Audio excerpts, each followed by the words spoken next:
Another recording. All right. Well, again, thank you all for being with us tonight. My name is Diana Stampfler, and I work with the Village of Walloon Lake on events and promotions. And after a very successful Hemingway homecoming last year, including our 7-week community read of the Nick Adams stories, we really wanted to continue on with the discussion and not only make Walloon Lake a place where people think about Hemingway, but they're encouraged to read his works about him, and also do their own writing and creative work, whether that's painting or photography or music, because all of these cultural aspects were important not only to Ernest, but to his entire family. And so we want to thank the Crooked Tree Library, and Leanne is with us tonight, for helping us co-host this event. And Chris Struble, who's going to start our presentation here momentarily from the Michigan Hemingway Society. Chris is the president of the organization. He is also the owner of a company called Petoskey Yesterday, which he specializes in tours around Petoskey, Walloon Lake, Horton Bay, and other nearby areas, focusing in on not only Hemingway, but Prohibition, ghosts and paranormal tours, and other historical facts about the region, and is just a wealth of information. And we're excited to have him with us. And then, as I mentioned, Judy Henn is with us all the way from Israel this evening, or this morning, I guess, 2 or 3 in the morning there. And as I was just mentioning, when I asked people who was the literary scholar expert on the Torrents of Spring, Judy's name was dropped multiple times, and she was quick to reply and excited to be part of this celebration and the reading of this book. And Judy's credentials are just phenomenal with regard to Hemingway, but particularly with her background on this particular novella. So what we're going to do tonight is Chris is going to open up the program and talk to us about the actual locations in the Torrents of Spring and their connections to Michigan. And at the end, Judy is going to do some groundwork for us as we reread or read for the first time, perhaps, the Torrents of Spring before next week's longer, detailed discussion. And so at this point, I am going to pass the floor over to Chris, and then after that, we will we'll chat with Judy for a little bit.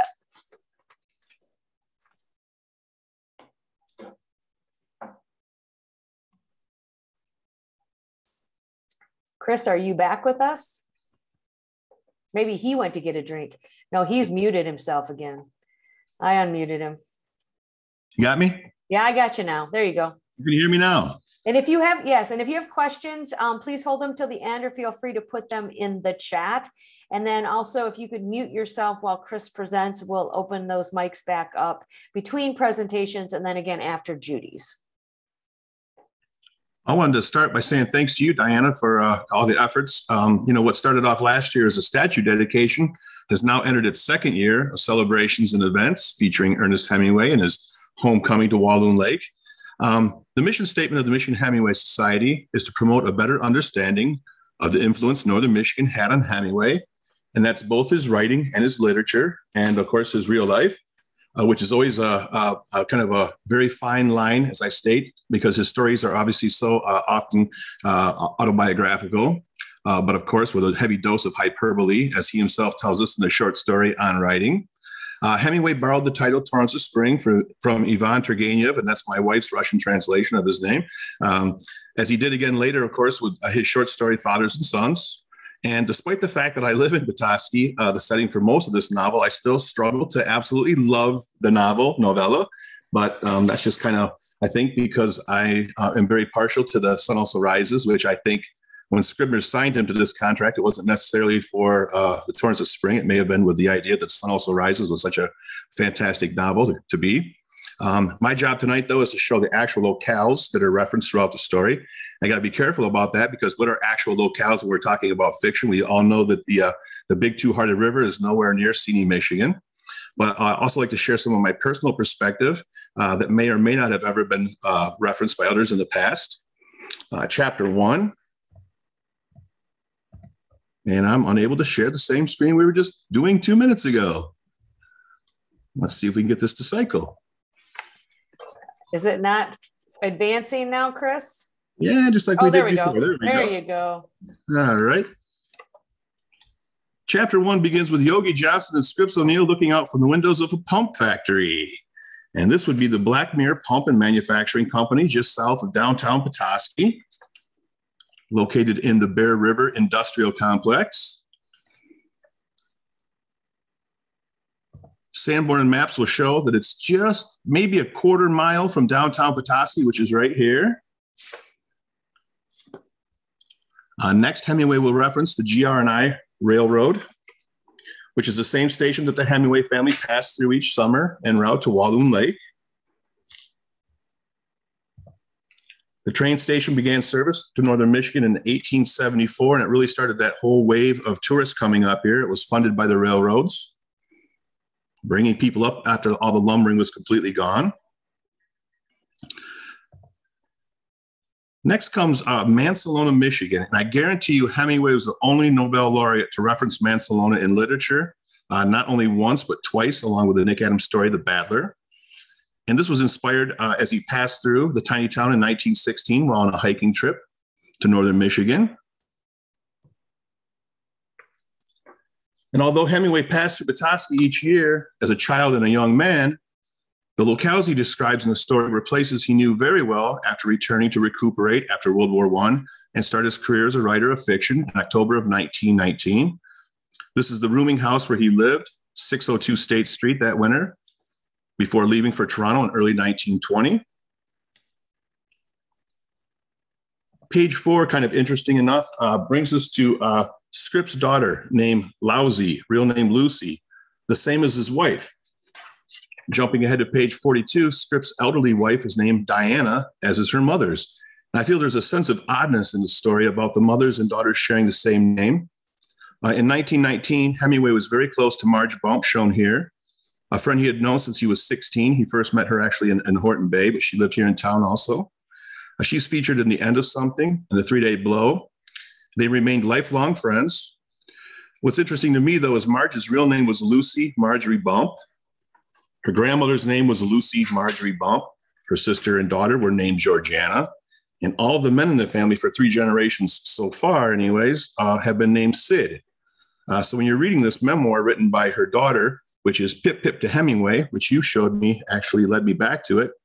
I have it in my book collection. I haven't read this for years. But this is written by Georgiana. And when you're reading through this, it's kind of hard to keep track of who is who because there's so many Georgianas and Marges and Bumps and Lucy's through the story. It just it seems to kind of become overwhelming.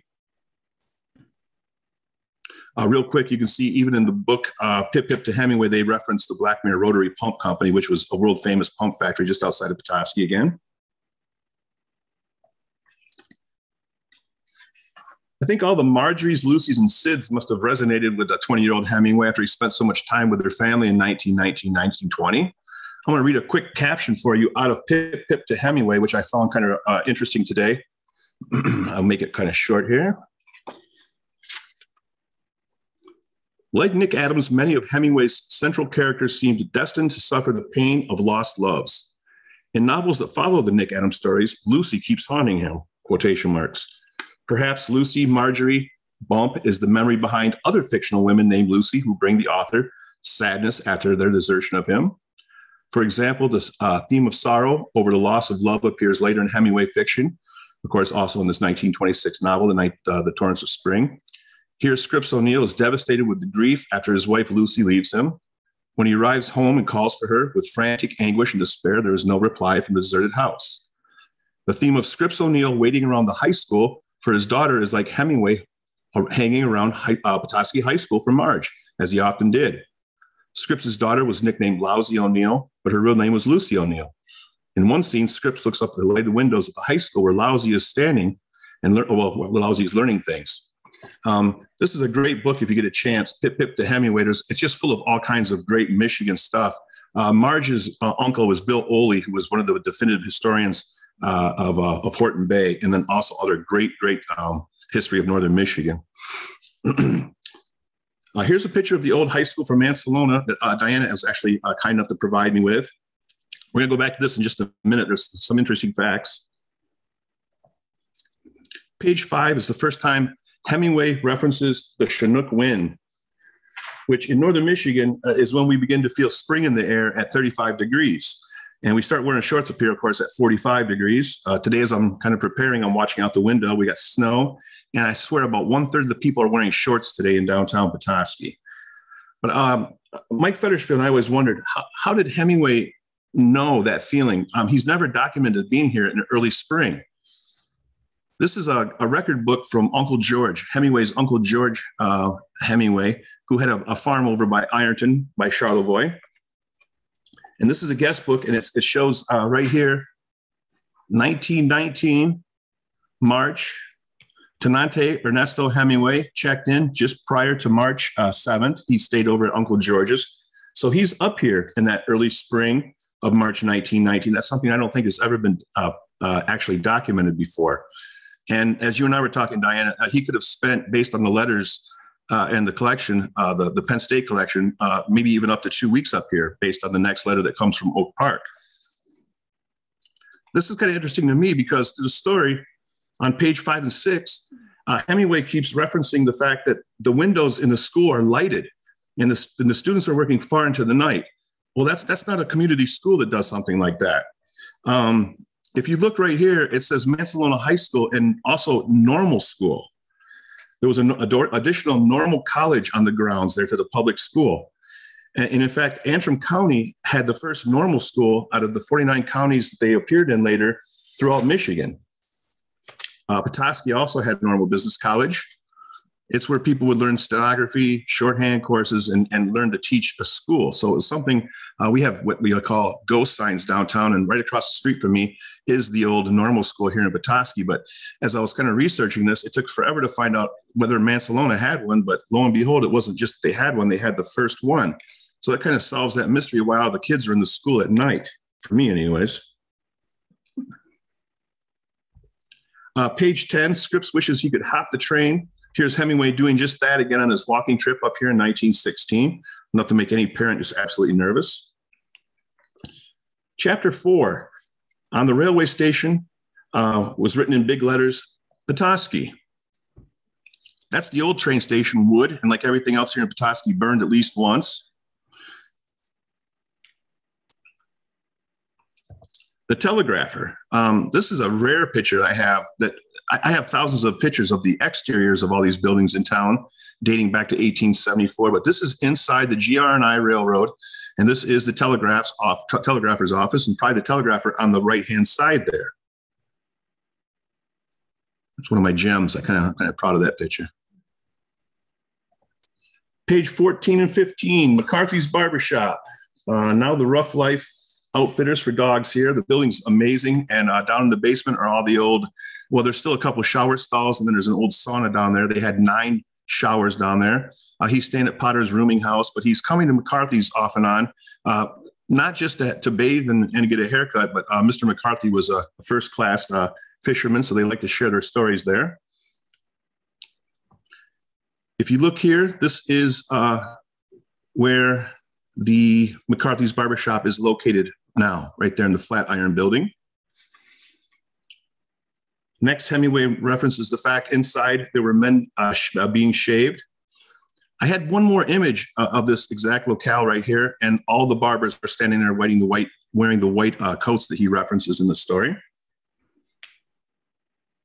All the tin is still in that building. The tin ceilings are still in that building, and again, quite a bit of history down in the basement, including the old speakeasy door. We'll leave that to later.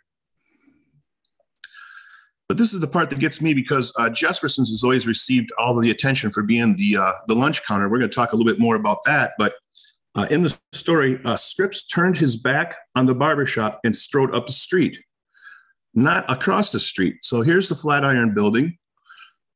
McCarthy's Barbershop's right here. And right here is Jesperson's restaurant. But Scripps walks up the street, and he can hear the wind whistling through the trees. He wonders if it's Christmas. So it's a little bit more of a walk than just walking across the street.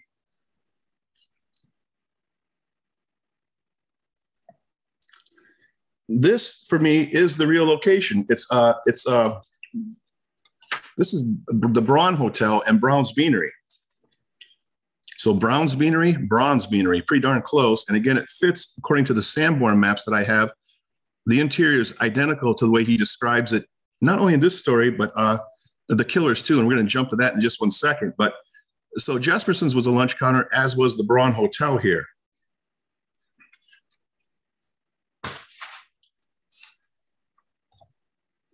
There's one more picture of it before and after, and I happen to live upstairs right here. We have a developer that turned it into living quarters, and the old hotel was still there when I moved in. Just before I moved in, I actually went up there and photographed all the old rooms and everything, with no idea that I would soon be living there prior to the plaque dedication that we did. This place was kind of famous with younger kids. Restaurant, warm meals at all hours, great gathering place. But more importantly, the kids would gather there, tobacco, cigars, and they would talk politics. And we know Hemingway was very much interested in politics on a global scale by the time he returns here after World War I. Next part of the story is Hemingway leaves the beanery, and he walks past the barbershop and turns onto Main Street. This is the corner of Mitchell and Howard.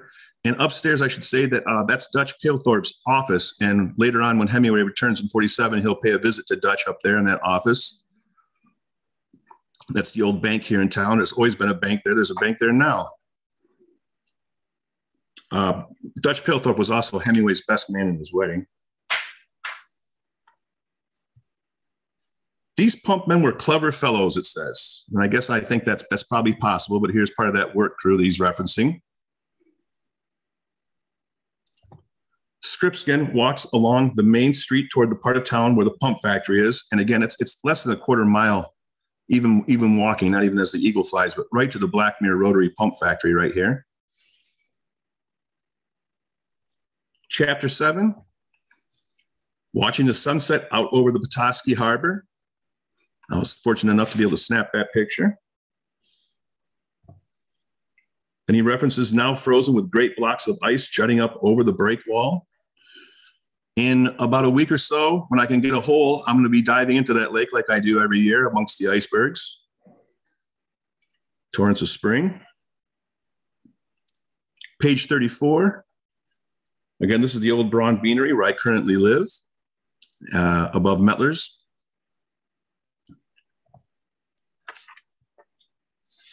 He mentions they're married. Well, this is about the only place I could think of to be married in the town here without further notification. This is the old courthouse here in town. Unfortunately, in the 70s, this was torn down and replaced by a very sterile building.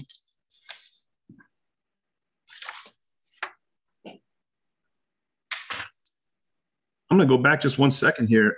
What's interesting to me, too, is I would argue absolutely that this is the setting for The Killers also, Hemingway's short story about a boxer that's supposed to throw a fight and doesn't. But what's interesting to me is in the references in Torrents of Spring, he mentions the black cook, and it kind of catches him off guard. At one time throughout the novella, he says the word Negro. And he's referencing the same cook as he is going to later on in the story The Killers. Hemingway always gets criticized for using the N-word in that story The Killers.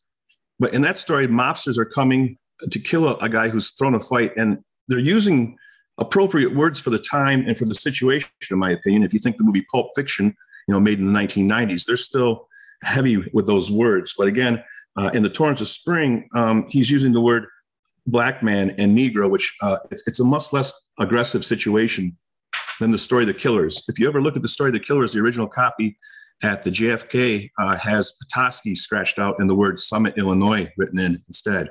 So it was originally set here in Petoskey. Again, the courthouse. Scrip's wife is from the Lake Country in England, same as Grace Hemingway. A field of golden daffodils, the wind blowing at Windermere. We were lucky and fortunate enough yesterday to have spent Easter on Walloon Lake just down the road from Windermere at Marceline Hemingway's family cottage with Marion Sanford, our gracious host. And of course, Windermere is the name of this cottage without the R. Grace took the R out of it.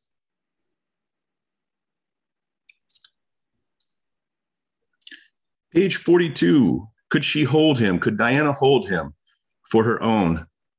Just visiting Key West and the house down there last week, 2 weeks ago, we got delayed, but that's the house he shared, obviously, with Pauline. So my answer, could she hold him? No, I don't think 3 or 4 of them could have held him.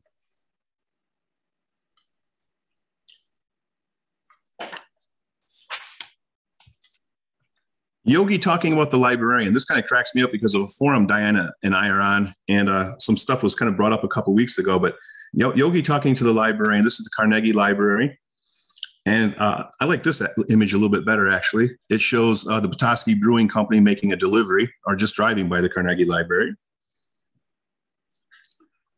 But the local librarian for years refused to put Hemingway books in the library because of offensive remarks he had made about her in his writings. Carla had posted that on the forum that we're on, and that's a true fact. It was hard to find Hemingway books in the library here for years and years and years. In that forum that we're on, a gentleman said, well, the comments in Torrents really are not that bad. But he goes on to say, Yogi goes on to say, he did not want her. Somehow she meant nothing to him. Why hadn't he wanted the librarian? Was it because she had false teeth? Not very flattering, of course. 1909 to 1932 was her tenure there at the library. Page 51 and 52, and this is kind of something that my hypothesis here, and Mike and I used to talk about this all the time, again, Mike Fetishbill. One last thing before is at that library, of course, Hemingway gave a talk to the Women's Ladies Aid Society in December of 1919. And he gets hired by Mrs. Conable, one of the members there. She's an affluent woman here, to go to Toronto. Most people know that story. But another thing that happened in the Carnegie Library there, besides him just, pardon my French, but pissing off the librarian. But Yogi had a meal ticket at his own favorite restaurant. So he doesn't eat at the Brown Beanery or Brown. He has his own favorite restaurant. Mike and I always just talk about this. Yogi Johnson or Jorgen Jespersen, the owner of Jespersen's restaurant, the original owner. His wife remembers for years and years and years later, after Hemingway became famous, about Hemingway coming in and drinking that free extra cup of coffee and just sitting in the back writing and really quietly kind of blending in. And out of all the sensationalistic stories that people tell me about my grandfather drove Hemingway home drunk all the time and things that just don't quite add up if you look at it chronologically. Mrs. Jespersen talking about Hemingway was one of the truest kind of references I've ever heard, and very just kind of a humble description she gave of him. And so, but the one thing, even after 113 years as a diner in the same location, owned by the same family, someplace Hemingway would absolutely have known.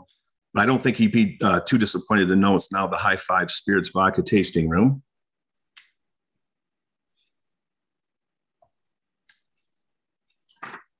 One more time, we have Hemingway talking about the blue of the bay, Harbor Springs, pipe-covered hills in the distance. And that's all Harbor Springs over there and the ski hills and the pine-covered hills. Chapter 12, past the tea room to the pool room.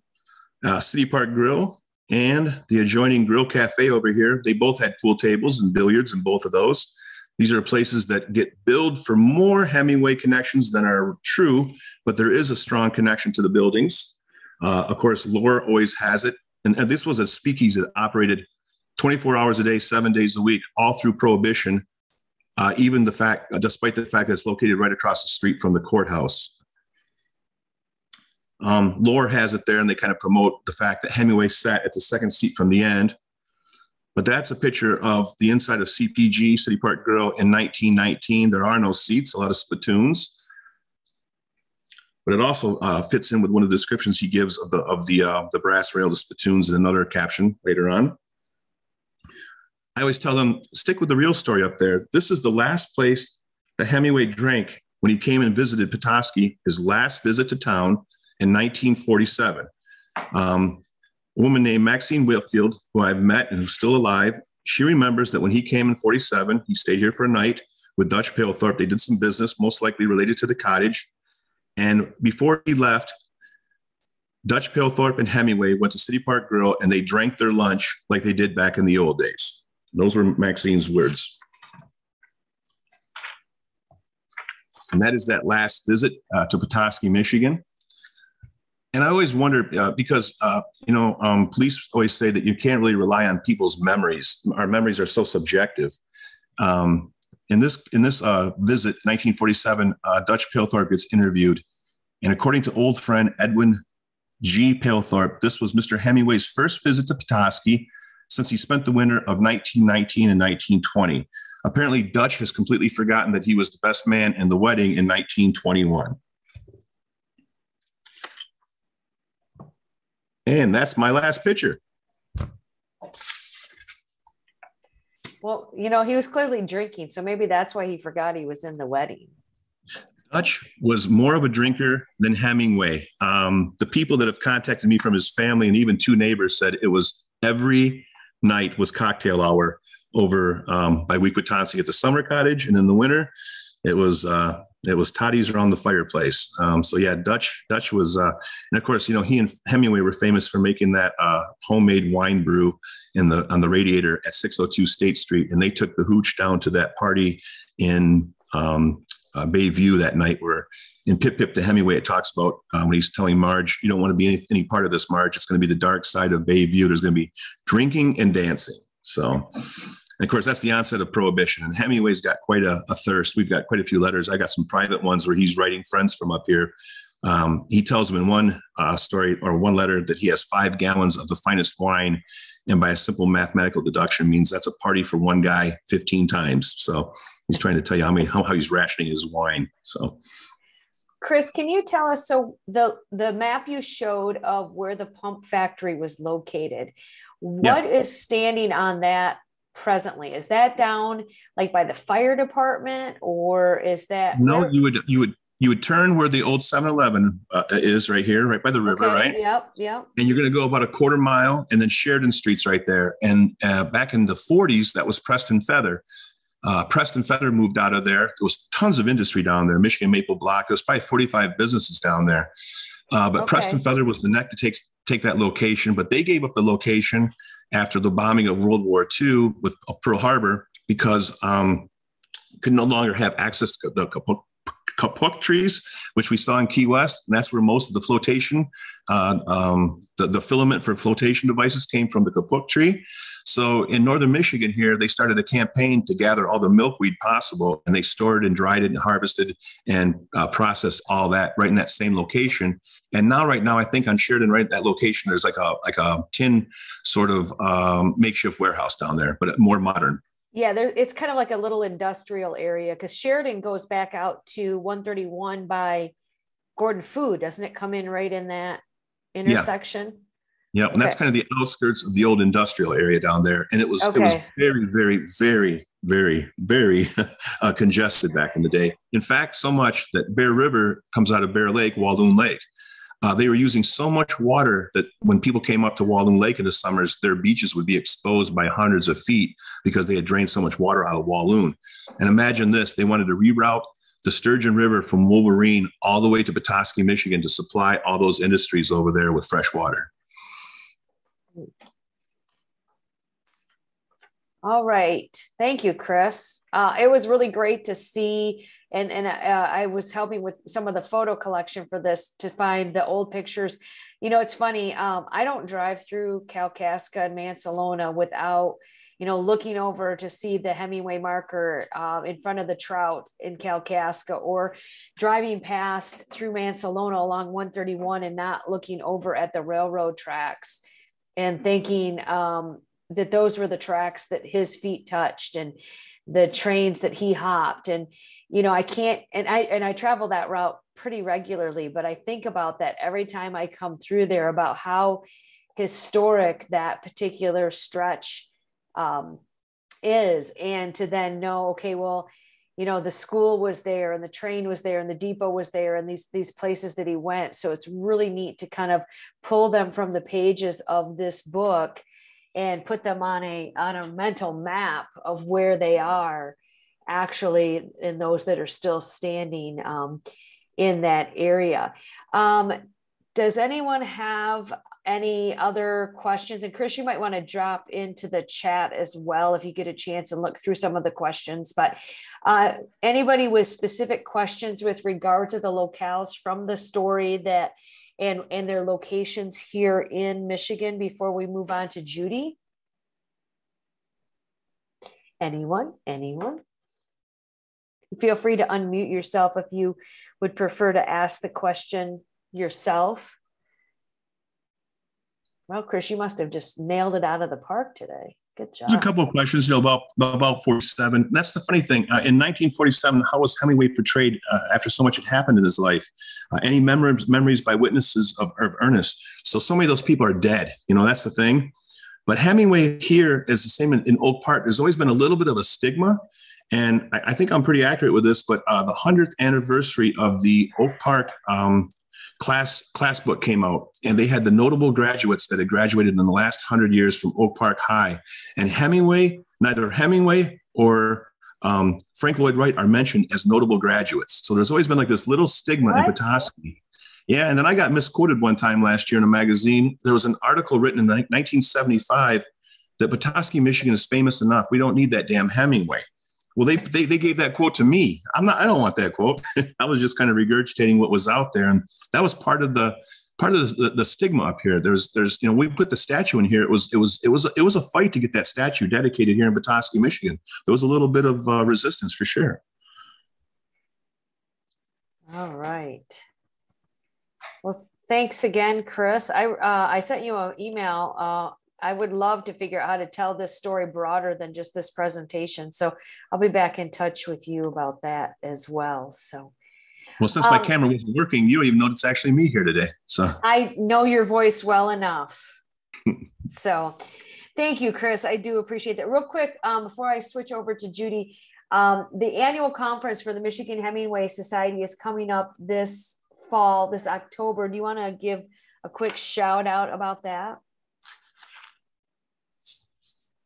Oh, I'm sorry. I was reading more. Yeah, we have a conference coming up this year. Hopefully, I just talked with Frank Edward-Giesick, who's the former leader of the Little Traverse Bands of Odawa Indians.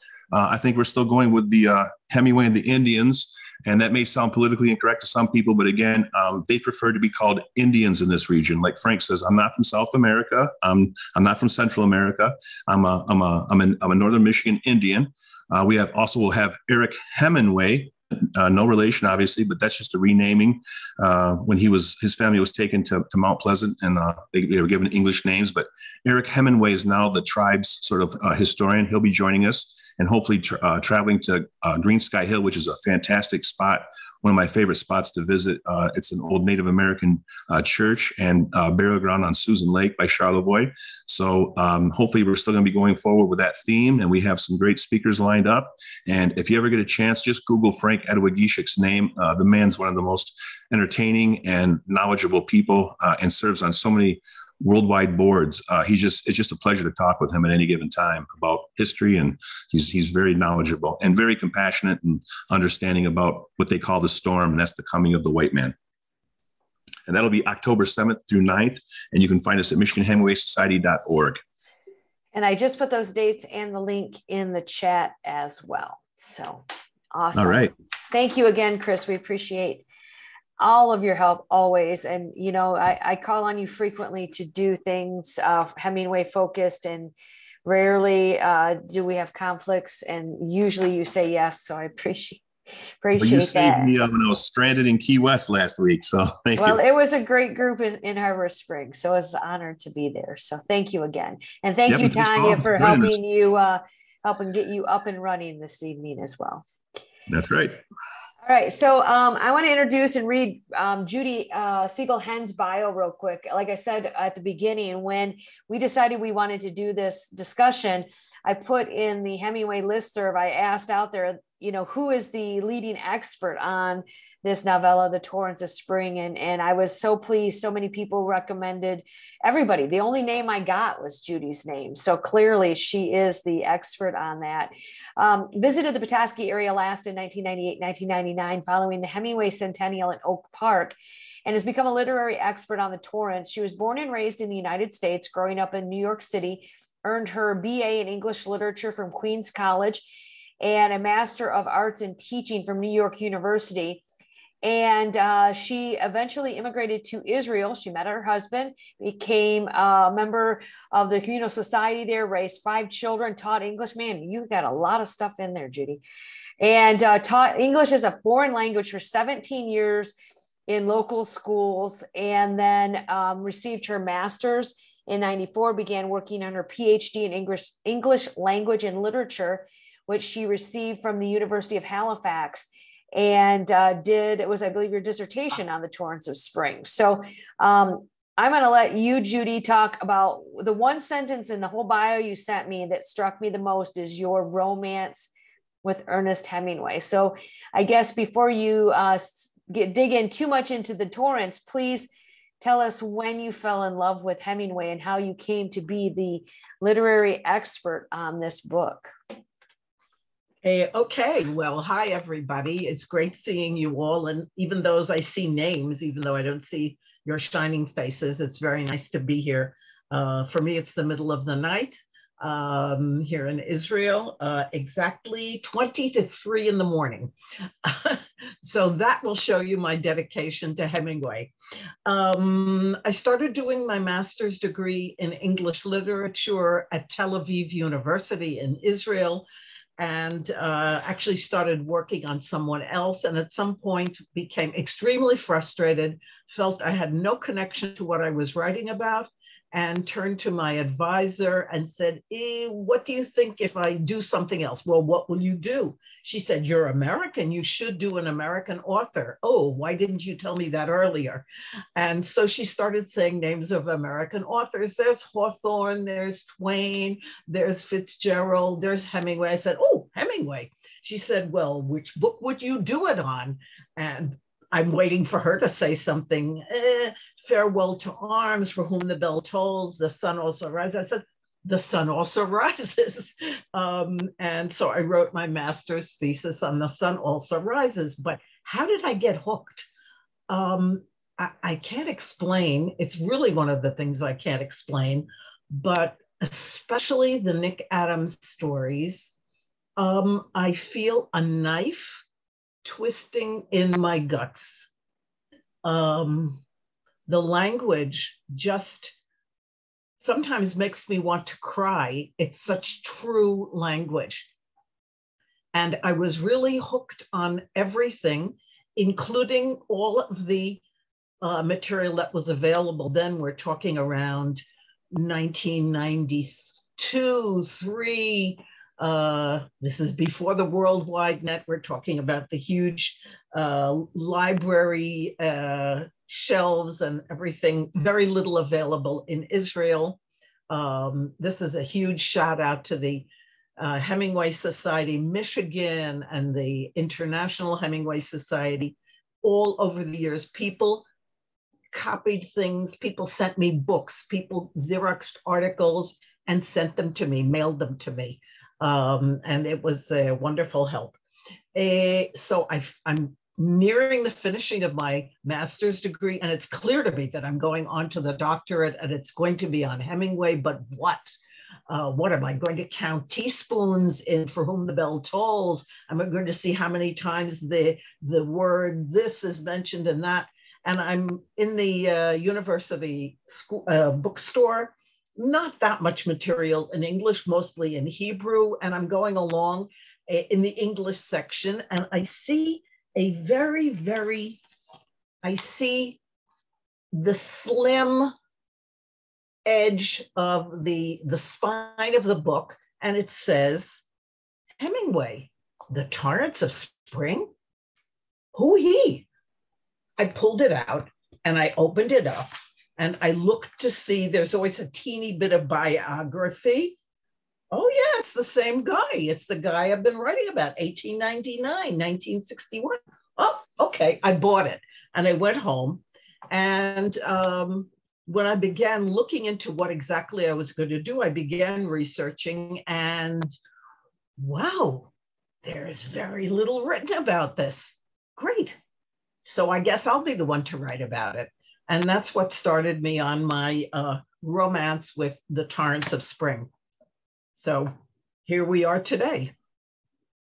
That's such a wonderful story in how you just discovered it, and you still, all these years later, are still so passionate about that connection. That's wonderful. I'm tickled pink, as they say, by the idea that that nobody else has jumped in and displaced me. So that's very nice. It's a kind of interesting kind of item that here I am after all these years, and in Israel of all places. So it's very nice. I enjoy the honor. Wonderful. So next week is your larger discussion about the Torrents of Spring, but I know you have a few slides that you want to share with us if you want to bring your screen up, just because, some people may have, it's been years. Like you said, you reread it recently. I also reread it recently. I know Chris did as well. Some talking points and some direction to give us and things for us to think about as we spend the next week really reading this very short novella and in preparation for your larger discussion next week. Okay, just give me a sort of ballpark figure. How much time do I have for this? Should I talk fast or slow? 15, 20 minutes or so, if that's good. Okay, great. Perfect. Okay, so here we go. This is the original book cover. And we can see here, first of all, very clearly, we can see Diana here standing on the right, holding one of these journals that she so loves to read. And we can see the bird in his cage. Some of you might not have read this yet. We can see Scripps here, who is quite interested already in Mandy. And sort of on the side, hesitant, we see Yogi. One of the important things to notice in the Torrents of Spring are all of the other references. Hemingway here at this point is really interested in showing all his gang how smart he is and look at what I know. And so this is the beginning really of his career as a novelist, as a writer of fiction. And he's already been singled out in the best short stories of 1923 with this story, My Old Man. And in fact, Edward O'Brien dedicates the book to him, 1923, an unknown, and this is huge flattery. He then has his In Our Time lowercase published and followed by In Our Time uppercase by Boni and Liveright. But he finds Boni and Liveright very annoying. They're not promoting the way he's expecting it. By the fall of 1926, he has completed writing Son, and he's still on a high. Much research has been done on the apparent manic depression that Hemingway suffered from. And so he is still very, very elated after having written Son. And his friendship, which by the way was rather brief with Sherwood Anderson, he was extremely annoyed by the book Dark Laughter. And there are several letters which he writes to Sherwood Anderson and complains about the book. And Sherwood Anderson is very upset by this. In fact, many critics, when Torrents actually comes out, many critics note what Hemingway is doing to Anderson. But Hemingway is now set to get on with his life, put Sherwood Anderson behind him. And I think the important issue is that he decides not just to take on Sherwood Anderson, but he adds two greats from previous centuries: Henry Fielding from the 18th century, Ivan Turgenev from the 19th century, and Sherwood Anderson, who at that time was highly, highly regarded. He had just won the very prestigious Dial Prize for $1,000, a huge sum at that time. and was considered the founder of the Chicago School of Writers.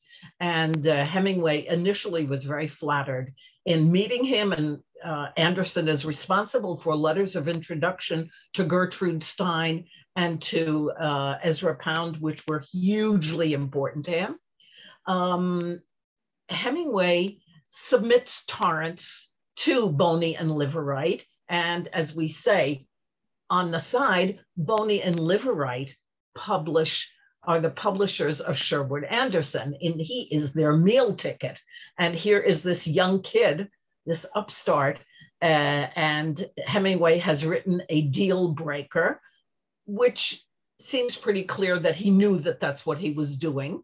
And at the same time, F. Scott Fitzgerald recommends to Scribner's that they publish Hemingway.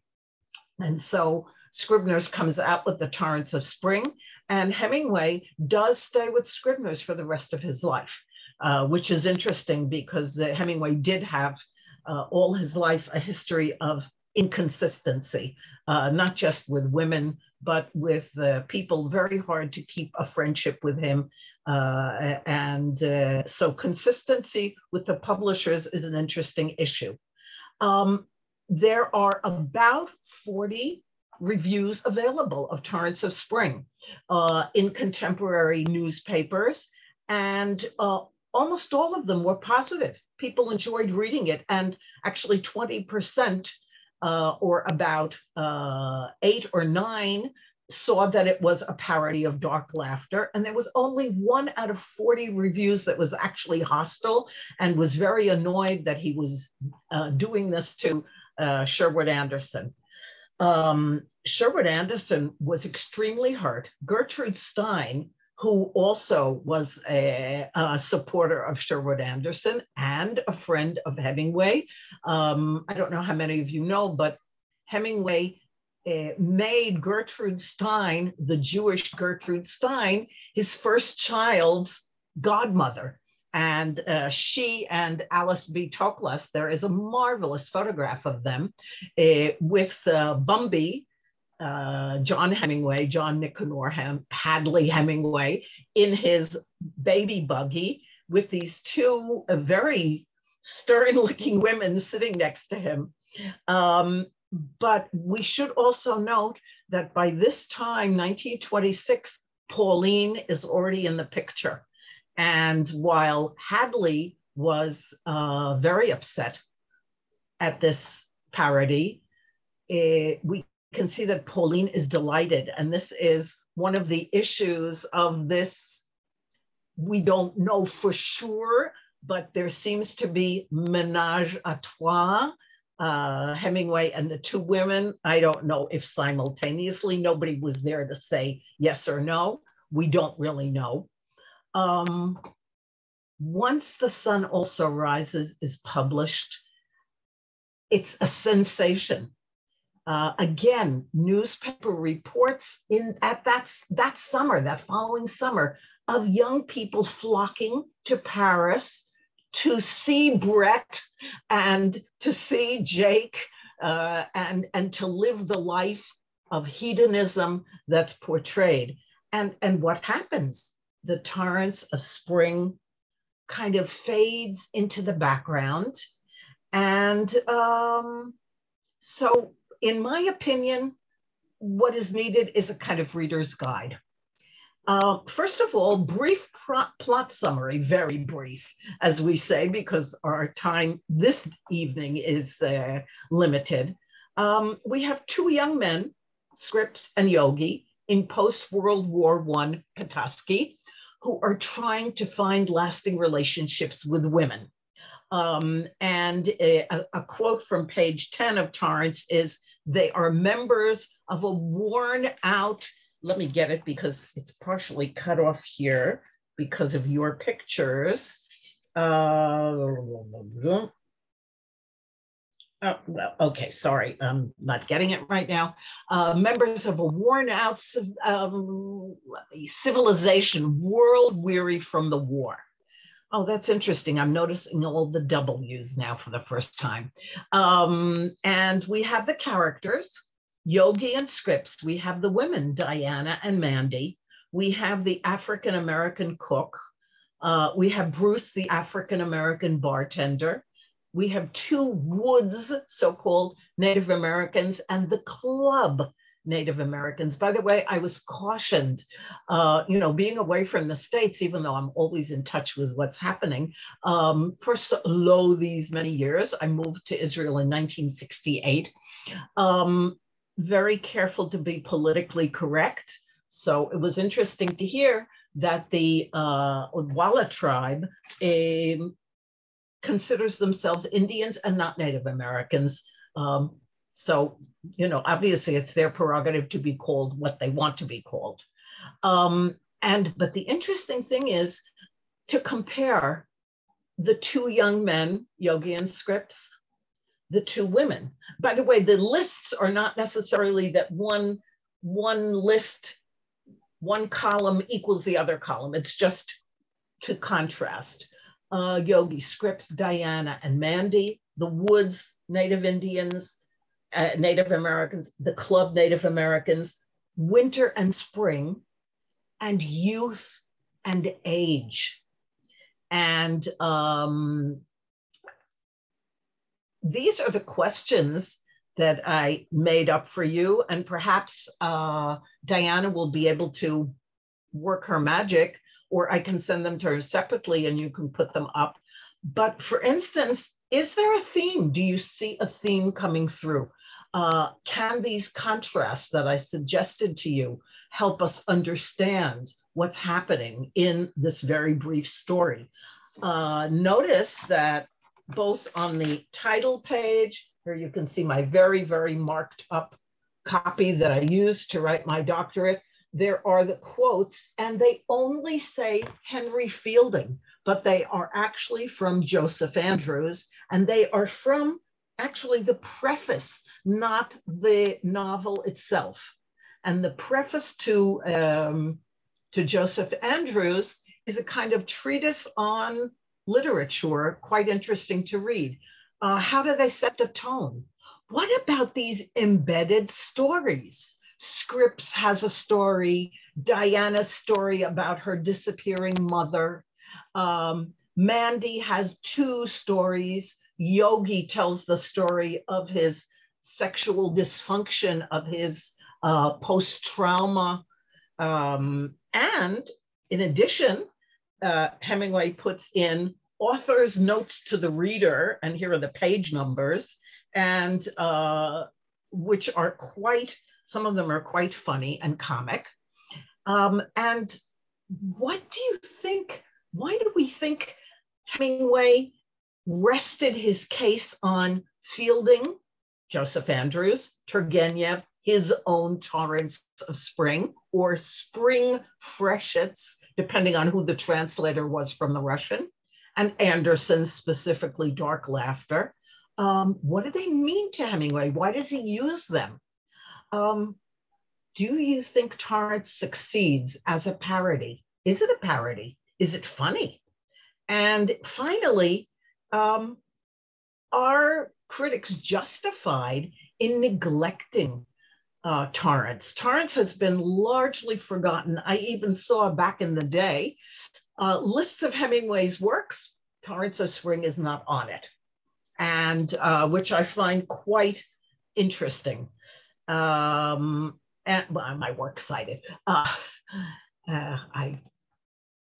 So those are the issues that I think can be addressed for those of you who want to. First of all, just read it and enjoy it and go with the flow.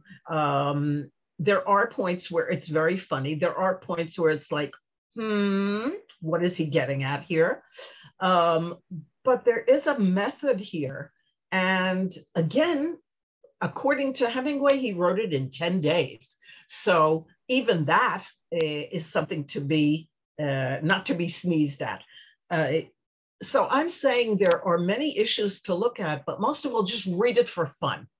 And then if you want, go back and take a look at the individual characters, compare and contrast the two young men, the two women, the different types of Native Americans, Why are there two different types of Native Americans? There are those who are speaking broken English, and then all of a sudden you have those who are speaking apparently with a British accent, as if they were upper class Brits in a very fancy private club.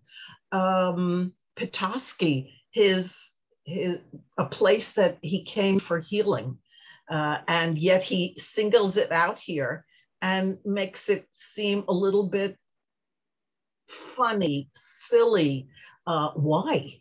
What is he doing? Is he distancing himself from his past? Remember, he's writing this in Paris, and he would not be back again for another 26 years, and then only passing through. And as I say, all of these things that he adds on, the quotes from Joseph Andrews, the author's notes, and these interesting tales, some of which are sort of like well-known shaggy dog stories. And why does he insert them? So these are a lot of issues to look at as you're reading and enjoying and laughing along with Hemingway as he wreaks mayhem with anything people thought about him to that moment, which wasn't very much. He was not well known. We're thinking of Hemingway, this monolithic entity that means a lot. For instance, here in Israel, almost a week does not go by, almost a week, that somehow Hemingway doesn't get mentioned. Everything has been translated to Hebrew except for Torrents. People have never heard of it. It hasn't been translated. So these are issues to consider as you read it. I hope that's what everyone was looking for, to get the information that they need to start reading. Jan, I love your smile. Thank you, Judy. It's been so long. So I did, Judy, because you sent me the PowerPoint in advance, I did grab those questions and I dropped them in the chat so people can go in and grab those and just do like I do. I email them to myself. I email myself, I think, more than anybody else, or put them into a Word document and print them off. How about if they have my email? Maybe I'll put my email here also. Let me put it up. And you are really, I would be delighted to correspond with anybody who would like to hear more or ask questions in the week till we begin a week from today. I also put that page in as a screenshot, as a JPEG. So if it's easier for you to people to download that and print that off as well. So I think, part of me, I wish I was going to be actually in Petoskey between now and next Monday, because I would like to take the book, and maybe I'll do it even after the read next week, and take it to those places that Chris talked about and think about some of those things in their natural setting. Because I think, I don't know, it just seems to have an impact on me that way, when you're reading it in the block or in front of the buildings where some of these settings have taken place, or scenes have taken place. I think that seeing the photographs, Chris, the photographs that you have assembled, and the, for instance, the information about the pump factory, this is fabulous. And you were saying, Diana, that you think this needs to be followed up. Well, yes, there needs to be at least an article in the Hemingway Review, if not an actual book, with the photographs, with the explanations, with the history, and perhaps even quotes from Torrents and the killers, perhaps, so that Petoskey is on the map again as the site of Hemingway's works. That's my thought. I need to put more work on Chris's plate, but maybe I can help him with a little bit of that. Maybe I write the article and interview you, Chris, and then it's a little less work for you. Maybe. There you go. I'm here. I like being overworked. All right. Anyone else that's in the program tonight, if you feel free, you are welcome to offer questions in the chat, or you're welcome to unmute yourself and ask a question directly, talk across the globe to Judy and ask her any questions or questions for Chris back here in Northern Michigan as well, before we sign off with our homework assignments for next week. Anyone have any comments or questions? It should be an easy reading assignment. It's what? How many pages? Not even 100 pages. So 90. Yeah, that's a nice short read. You have the exact same copy that I do, Judy, or I guess I have the same copy you do. No, you have the same copy I have. Well, Judy's is very special because I think it's still back there on the wall there, Judy, but feel free to share with everyone what you showed me before. Well, Hers I actually do next week, special. But I will give you a preview, and that is, look at all those. I have the signatures here of John. Here, let me get it as close as I can. All three Hemingway sons, and John and Jim Sanford, Marceline's sons, signed it for me on July 21st, 1999, after the reenactment of the birth announcement of Ernest, where they had hired an actor to play Clarence. He comes out on the porch with a little cornet and goes, "Toot, toot, toot, toot. It's a boy." And they came down off the porch, and I had my copy, and I went up and asked each one to sign it for me. And I usually keep it in a plastic sleeve with a note to my children in English and Hebrew: "This is valuable." Because of the signatures. And the interesting thing is that Greg writes, "I read this when I was about 13 and thought it was hilarious." Greg writes, "I read this when I was 13, thought it was hilarious." That's wonderful. So that's my special copy that I don't use. And of course, my working copy, which is full of everything. And here behind me, you can also see my copy of Dark Laughter, again, with all of the reference points. My dissertation, my doctoral dissertation, talks about the influences of Joseph Andrews, Turgenev's Torrents of Spring, and Dark Laughter, what Hemingway steals from them. And by the way, in one of his letters, early letters, he says that he always steals from others, but he's very careful to cover it up. So this is a known factor in him, and it's also fun to kind of look for things, which again I did in my dissertation, where sometimes he actually takes whole lines, especially from Dark Laughter. So we have another question in the chat. Why do you think Hemingway wrote this book at the start of his career? Chris, you want to comment on this? I think it was still, when he's in Paris in those early years, the story is, when Hemingway gets to Paris, he puts a map of Michigan up on the wall. He's still writing about the true things. He and Bill Smith decided back when they were about 15, 16 years old, when they're first doing those first sketches. Horton Bay comes up, and so he's writing about what he really knew. And Petoskey is still resonating with him very much. And that's what he really knew. And all those locales. And I also think too, that was the first time other than war when he was truly free of his parents. He's up here in Northern Michigan that first winter, the only time he's here in the winter, and he's really here alone. He's now just amongst himself and his friends. And I think it was probably a special period for him to have that sense of freedom. In a letter to Ursula in 1941 or 42, she references, why don't you visit Northern Michigan? Of course, he hasn't returned in 47 yet at this point, but he says, it's one of the purest places in my mind, and I don't want to contaminate that.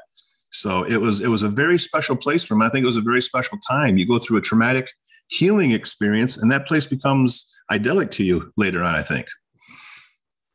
And the irony that one of his last works with the Nick Adams is also in that same realm of in Northern Michigan. So that whole scope of his career from the very beginning to the very end is bookended by those Michigan times.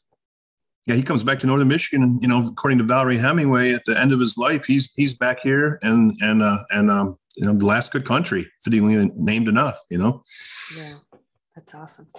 All right, well, we're going to wrap it up. Again, I want to thank Judy especially because again, the time difference and all of the dedication to putting this presentation. I'm very excited to hear more next week and our homework assignment to read these 90 pages. Chris, I want to thank you again for showing us these places that bring the story even more to life for those of us who live in Northern Michigan. And also want to thank Leanne at the Crooked Tree Library for helping us promote the event and bringing awareness still to Hemingway's works and books about his life as well. So be sure real quick before we sign off that you grab those questions out of the chat so that you know what you're going to be focusing in on if you're using this as a homework assignment for next week. If you have any other questions, feel free to reach out to me. I'll put my email in the chat real quick as well, or to Judy, and hopefully everyone is signed up for next week's discussion at 7 o'clock right here back on Zoom. And everyone have a wonderful rest of your evening, or Judy, a great start to your Tuesday. Thank you. Good night to everyone. This was great. Looking forward to seeing you next week. Thank you. Thank you. Good night.